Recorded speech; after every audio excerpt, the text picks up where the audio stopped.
Hello students, आज हम आपको 12th यूपी बोर्ड इंग्लिश का चैप्टर पढ़ाएंगे जिसका नाम है विमेंस एजुकेशन और जिसके राइटर हैं एस राधाकृष्णन। इस चैप्टर में राइटर एस राधाकृष्णन ने अपनी एक बहुत ही पॉपुलर बुक जिसका नाम है ट्रू नॉलेज, इसमें इस ट्रू नॉलेज से थोड़ा सा अंश लेकर आप लोगों के लिए इस चैप्टर में डाला हुआ है। इसमें राइटर ये बताने की कोशिश करेंगे कि हमारे भारत में जो स्त्रियों की शिक्षा है वो कैसी है और कैसी होनी चाहिए। इसलिए चैप्टर का नाम रखा गया है विमेंस एजुकेशन, स्त्रियों की शिक्षा।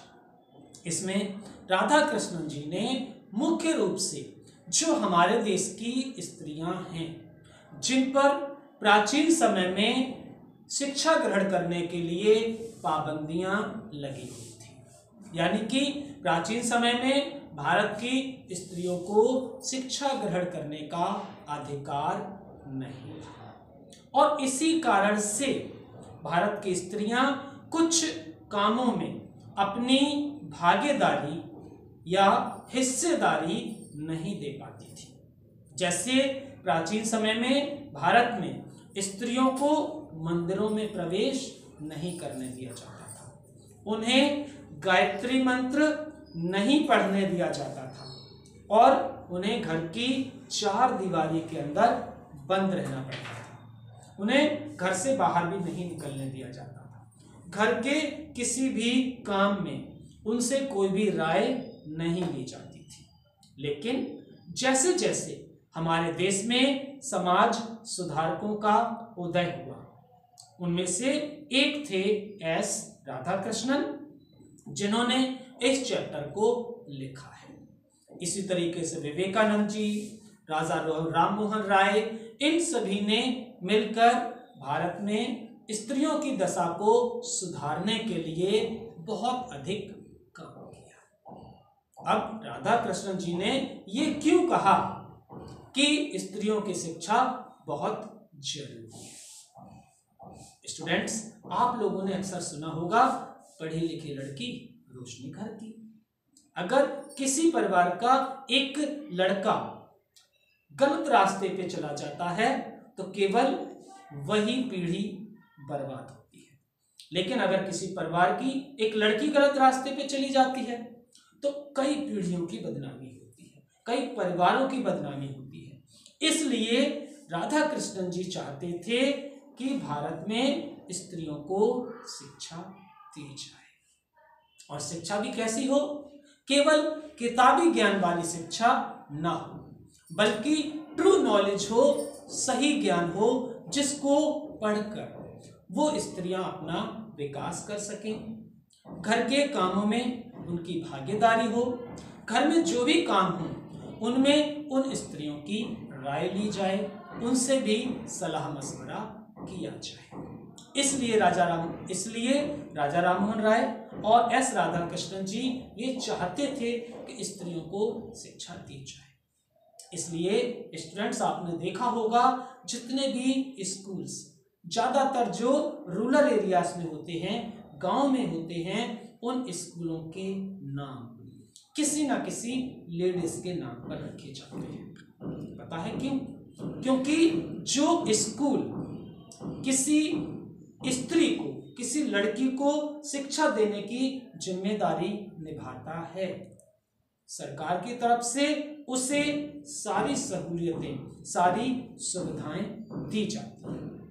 इसलिए लोग अक्सर अपने स्कूलों का नाम किसी स्त्री के नाम पे, लेडीज के नाम पे रखना ज़्यादा पसंद करते हैं, ताकि सरकार की तरफ से मिलने वाली समस्त सुविधाएं उन्हें आसानी से मिल जाएं। ये इंडियन गवर्नमेंट का एक रूल है कि जो भी स्कूल स्त्रियों की शिक्षा को आगे बढ़ाएगा, स्त्रियों के विकास में भागीदारी करेगा, उनके डेवलपमेंट में मदद करेगा, ऐसे स्कूल को सारी सुविधाएं आसानी से उपलब्ध करा दी जाए। दूसरी बात, क्यों चाहते थे स्त्रियों को शिक्षा दी जाए? क्योंकि उनका कहना यह था कि अगर कोई इंसान डबल माइंडेड है, डबल माइंडेड का मतलब कभी कभी हम ये डिसाइड नहीं कर पाते कि ये काम करें या ना करें, तो जो स्त्रियां डबल माइंडेड होती हैं उनका ध्यान, उनका दिमाग चारों दिशाओं में बटा हुआ होता है। और वैसे भी स्त्रियां ही एक बच्चे का सही तरीके से विकास कर सकती हैं, डेवलपमेंट कर सकती हैं। पुरुष तो वैसे भी घरों में बहुत कम रहते हैं, वो सुबह निकल गए, शाम को वापस आए। बच्चों की देखभाल कौन करेगा? घर की स्त्री, माताएं, बहनें। और अगर वही पढ़ी लिखी नहीं होंगी तो सोचो क्या होगा। जैसा कि आजकल की जनरेशन है, घर पे माताएं भी हैं, बहनें भी हैं, पढ़ी लिखी भी हैं, लेकिन उनके पास अपने बच्चों को देखने के लिए टाइम नहीं, इसलिए उनके बच्चे गलत रास्ते पर चले जाते हैं, रास्ता भटक जाते हैं। इसलिए एस राधाकृष्णन जी चाहते थे कि हमारे समाज को, हमारी सोसाइटी को cultured and well developed mind वाली स्त्रियों की आवश्यकता है। Our society needed cultured and well developed और डिसिप्लिन माइंड। अगर कोई इंसान खुद डिसिप्लिन में रहता है तभी वो इंसान दूसरों को डिसिप्लिन में ला सकता है, अदरवाइज नहीं लाया जा सकता। और क्या कहा राइटर्स ने?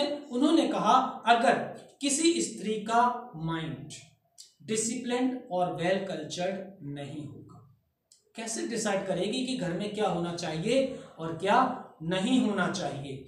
इसलिए भी राइटर चाहते थे कि भारत में स्त्रियों की शिक्षा को और ज्यादा बढ़ाया जाए। तीसरी बात उन्होंने ये कहा कि भारत की जो स्त्री है या हर स्त्री के 3 मेन गुण होते हैं, दा और दा। यानी कि जो स्त्री पढ़ी लिखी होगी, वेल कल्चर्ड होगी, डिसिप्लिन माइंड वाली होगी, उस स्त्री में ये 3 गुण जरूर होने चाहिए। दा दा दा। एक दा का मतलब है दम, दूसरा का मतलब है दयालु और तीसरे का मतलब है दान। यानी हर स्त्री को कैसा होना चाहिए? दम मीन्स स्ट्रांग होना चाहिए, ताकतवर होना चाहिए। कैसे? Internally not physically. Women should be strong internally not physically.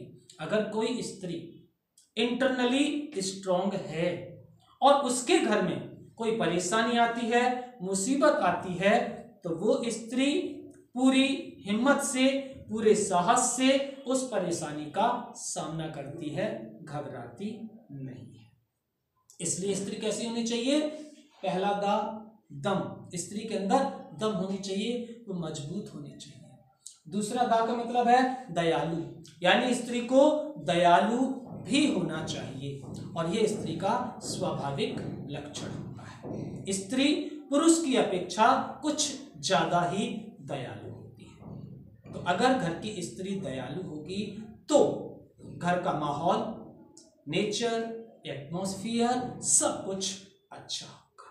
इसलिए दयालु भी होना चाहिए। और तीसरा दान, हर स्त्री को दान करना चाहिए और वैसे भी पुरुष की अपेक्षा स्त्रियां ही ज्यादा दान करती हैं। तो इसलिए राइटर चाहते थे कि भारत की स्त्रियों की एजुकेशन कैसी हो? ट्रू नॉलेज वाली हो। उन्हें सही ज्ञान क्या होता है वो दिया जाए, ना कि किताबी ज्ञान दिया जाए। क्योंकि अगर जब तक हमें किसी भी काम के बारे में पूर्ण जानकारी नहीं होगी, ट्रू नॉलेज नहीं होगी, तब तक ना तो हम अपना विकास कर सकते हैं और ना ही किसी दूसरे का। और जब तक स्त्री वेल कल्चर्ड, डिसिप्लिन माइंड वाली नहीं होगी, तब तक हमारे देश का विकास नहीं हो सकता। इसीलिए नेपोलियन ने भी कहा था, give me good women, I will give you good nation. अगर किसी देश की स्त्रियां कैसी होंगी? अच्छी होंगी, पढ़ी लिखी होंगी, तो निश्चित ही वो देश, वो राष्ट्र भी विकसित होगा। और उस राष्ट्र में कोई परेशानी नहीं होगी।